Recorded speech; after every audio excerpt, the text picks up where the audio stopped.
लेकिन तभी एक तेज चीख ने पूरे मोहल्ले को हिला दिया। या अल्लाह, मुझे माफ कर दे, या अल्लाह, मुझे माफ कर दे। मुझे क्या हो रहा है? अरे ये तो वही दूध बेचने वाली है ना, जो हर सुबह आती थी। कल तक तो बिल्कुल ठीक थी, आज क्या हो गया इसे? आप रहम कर मुझ पर। मैं बहुत बड़ी खताकार हूँ। मेरे हाथ चल रहे हैं, मेरी आंखें बंद नहीं हो रही। का खून नहीं पिया था, फिर ये सजा, इतनी बड़ी सजा क्यों या अल्लाह? इस औरत ने ऐसा क्या किया जो उस पर इतना बड़ा अजाब उतर आया? हर सुबह दूध बेचती थी। लोग कहते थे इसका दूध सबसे साफ, सबसे गाढ़ा। हर कोई भरोसा करता था इस पर। लेकिन आज यही औरत जमीन पर तड़प रही है, जिस्म पर फोड़े, आंखों में डर और होंठों पर बस एक सवाल, मैंने क्या किया या अल्लाह? कुछ तो किया होगा इसने। ऐसा अजाब बेवजह नहीं आता। कहीं किसी का हक तो नहीं मारा? कहीं किसी बेगुनाह की बद्दुआ तो नहीं लगी? या फिर कोई ऐसा गुनाह जो दुनिया से छुप गया लेकिन अल्लाह से नहीं छुप सका?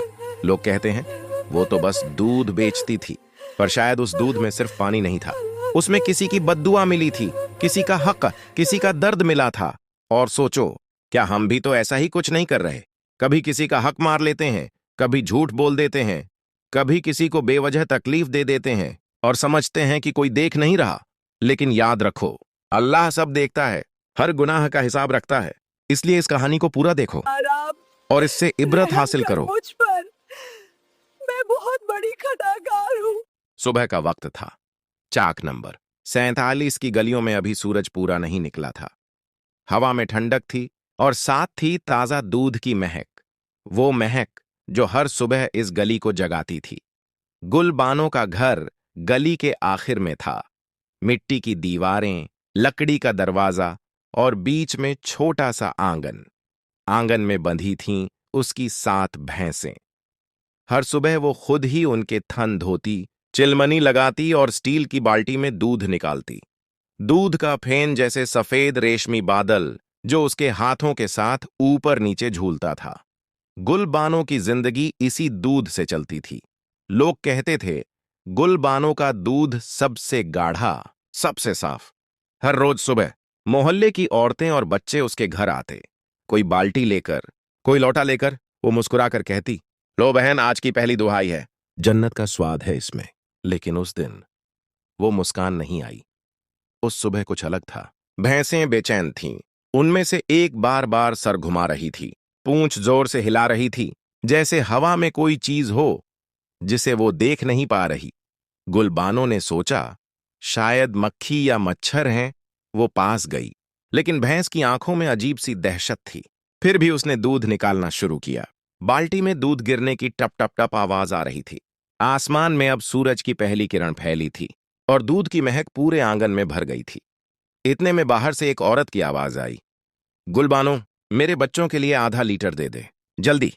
वो फौरन उठी, बाल्टी से दूध डाला, माप लिया और हंसते हुए कहा, आज का दूध बिल्कुल गाढ़ा है, कोई शिकायत नहीं होगी। लेकिन जैसे ही उसने बाल्टी पकड़ी, उसका हाथ कांप गया। बाल्टी गिर गई, दूध जमीन पर बह गया और उसी पल गुलबानों के मुंह से चीख निकली, आह या अल्लाह! पूरा आंगन उसकी चीख से कांप गया। भैंसें डर कर पीछे हटीं, बर्तन खनक उठे और बाहर खड़ी औरत भागकर अंदर आई।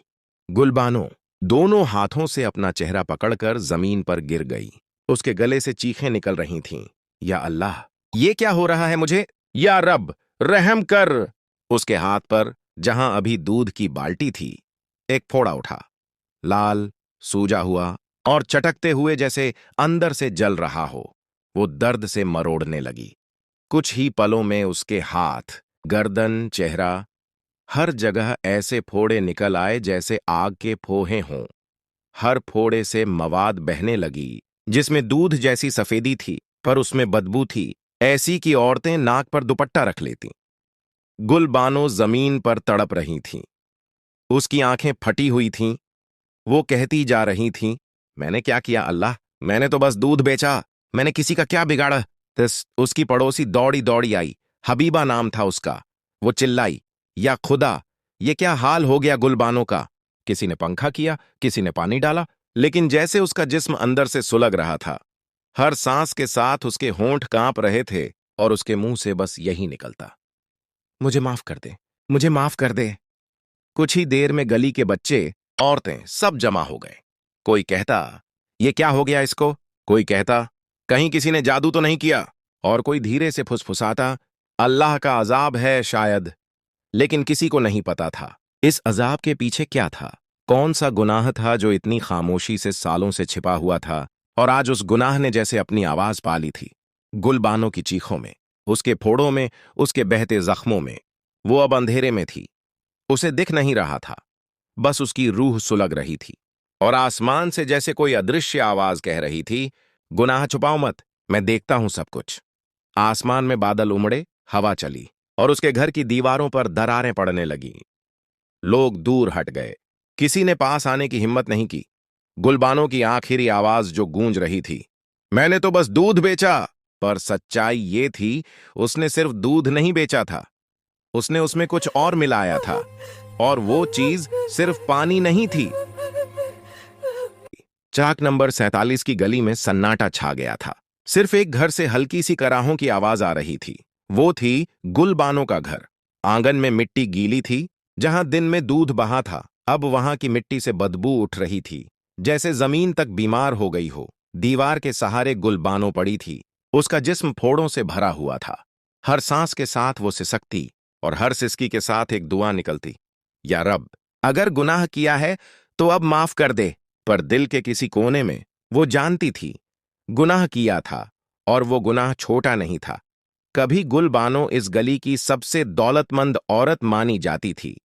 7 भैंसें, 3 दुधारू गायें, घर में पक्का टीन का छज्जा और हर कमरे में सिलाई मशीन, बर्तन, सजावट के सामान। लोग कहते, गुलबानो को अल्लाह ने बहुत दिया है। और वो मुस्कुराती हुई कहती, मेहनत से कमाया है बहन, किस्मत वालों को ही मिलता है ये सब।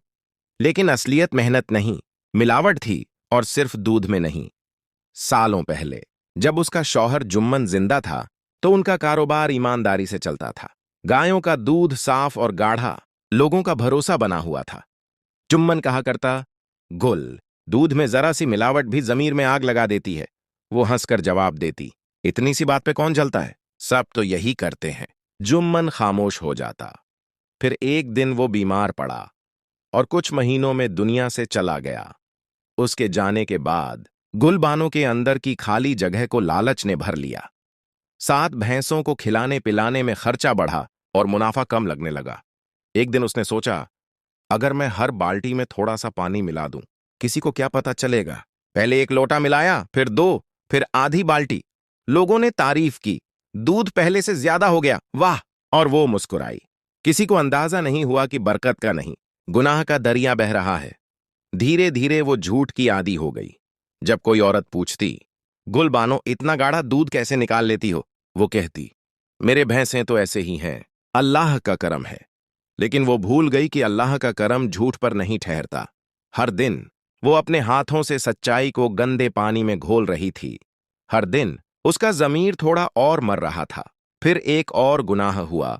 उसकी पड़ोसी रहीना, जो उसी गली में गरीब थी, उसकी 2 भैंसें थीं और वो भी दूध बेचती थी, ईमानदारी से। रहीना का दूध लोगों को ज्यादा पसंद आने लगा। कई पुराने ग्राहक गुलबानो से हटकर उसके पास जाने लगे। गुलबानो के दिल में हसद, जलन उठी। वो रात भर सोचती रही, ये औरत मुझसे आगे कैसे हो गई। एक दिन उसने रहीना की बाल्टी में छिपकर नमक मिला दिया, दूध फट गया और रहीना का सारा दूध बर्बाद हो गया। अगले दिन किसी ने उससे दूध नहीं खरीदा। गुलबानो के चेहरे पर मुस्कान आई, लेकिन आसमान में एक लकीर सी बदल उसके ऊपर से गुजरी थी। वो अल्लाह की निगाह थी, जो खामोश थी मगर देख रही थी। वक़्त बीतता गया। गुलबानो का घर भरा हुआ था, पैसे से, बर्तनों से, चीजों से, मगर रूह खाली थी। रातों में उसे नींद नहीं आती थी। कभी कभी उसके कानों में किसी की फुसफुसाहट गूंजती, सच्चाई छुपाओ मत, अल्लाह देख रहा है। वो डरकर उठ बैठती, मगर फिर खुद को तसल्ली देती, सब करते हैं, मैं अकेली थोड़ी हूं। और वही जुमला उसका सबसे बड़ा धोखा बन गया। उस दिन जब अजाब उतरा तो वो कोई अचानक आने वाला तूफान नहीं था, वो सालों से जमा हुआ गुनाह का बोझ था। हर फोड़ा उसके हर झूठ का निशान था, हर जख्म, हर लालच की सजा, हर बहता हुआ मवाद उसके दूध में मिलाए गए पानी जैसा था, जो अब उसी के जिस्म से निकल रहा था। वो दर्द से तड़पते हुए कहती रही, या अल्लाह, मैंने तो बस दूध में पानी मिलाया था, लेकिन जवाब आया, तूने दूध में झूठ मिलाया था, और झूठ मेरी नजरों में सबसे बड़ा गुनाह है। उस रात जब सब सो गए, गुलबानो का घर अंधेरे में डूबा रहा। हवा भारी थी, दीवारें भीगी हुई लग रही थीं। वो दीवार के सहारे बैठी थीं। उसके हाथ कांप रहे थे। उसने अपने झुर्रीदार उंगलियों से एक फोड़ा दबाया। मवाद बह निकला और वो दर्द से चिल्ला उठी। आंसू और मवाद साथ बह रहे थे। उसकी रूह कह रही थी, अब सच्चाई बोल दे। और आखिर उसने बोल दिया। उसने आसमान की तरफ देखा और टूटी हुई आवाज में कहा, या रब, मैं मानती हूं, मैंने तेरे रसद में मिलावट की, मैंने तेरे दिए हुए अमानत में झूठ घोला, मैंने एक गरीब का हक मारा, मैंने हसद किया, मुझे माफ कर दे। आंसू उसके जख्मों पर गिर रहे थे, जैसे पानी से आग बुझाई जा रही हो। पहली बार उसके चेहरे पर शांति आई। दर्द अभी था, लेकिन रूह सुकून में थी। आसमान में बादल छंटने लगे। दूर कहीं अजान की आवाज आई, अल्लाहू अकबर। गुलबानो के होंठों से हल्का सा लफ्ज निकला। सच बोलने में सुकून है। और फिर उसके सिर का बोझ जैसे उतर गया। अगली सुबह लोग जब उसके घर पहुंचे तो आंगन में दूध नहीं, सिर्फ खामोशी थी। भैंसें चुप थीं, हवा थमी हुई थी और गुलबानो दीवार से टेक लगाकर बैठी थी, चेहरे पर सुकून, आंखें बंद। किसी ने कहा वो मर गई, किसी ने कहा नहीं, उसने तौबा कर ली थी। लेकिन असल बात यह थी, उसने मरकर नहीं, सच कहकर जीना सीखा था। उसकी सजा खत्म हो चुकी थी, क्योंकि उसने झूठ का बोझ जमीन पर रख दिया था। और उस दिन से गांव की औरतें जब दूध निकालती तो कहती, साफ रखो वरना गुलबानो का हाल याद रखना।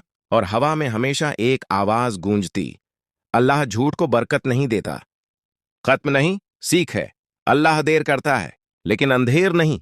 जो गुनाह को रोजमर्रा का हिस्सा बना लेता है, वो भूल जाता है कि हर झूठ का अपना वक्त आता है। और जब वो वक्त आता है तो सजा नहीं, निशान बन जाता है। जैसे गुलबानो थी, अल्लाह के अजाब का पहला निशान। गुलबानो की कहानी सिर्फ डर नहीं, बल्कि तौबा का पैगाम है। अल्लाह गुनाह माफ कर देता है जब बंदा सच्चे दिल से अपनी गलती मान ले। अगर आपको ये कहानी पसंद आई हो तो लाइक करें, शेयर करें और सब्सक्राइब करें, ताकि आप तक ऐसी और इस्लामी हकीकतें और सीख देने वाली कहानियां पहुंचती रहें। सच्चाई अल्लाह की राह है और झूठ अजाब की शुरुआत।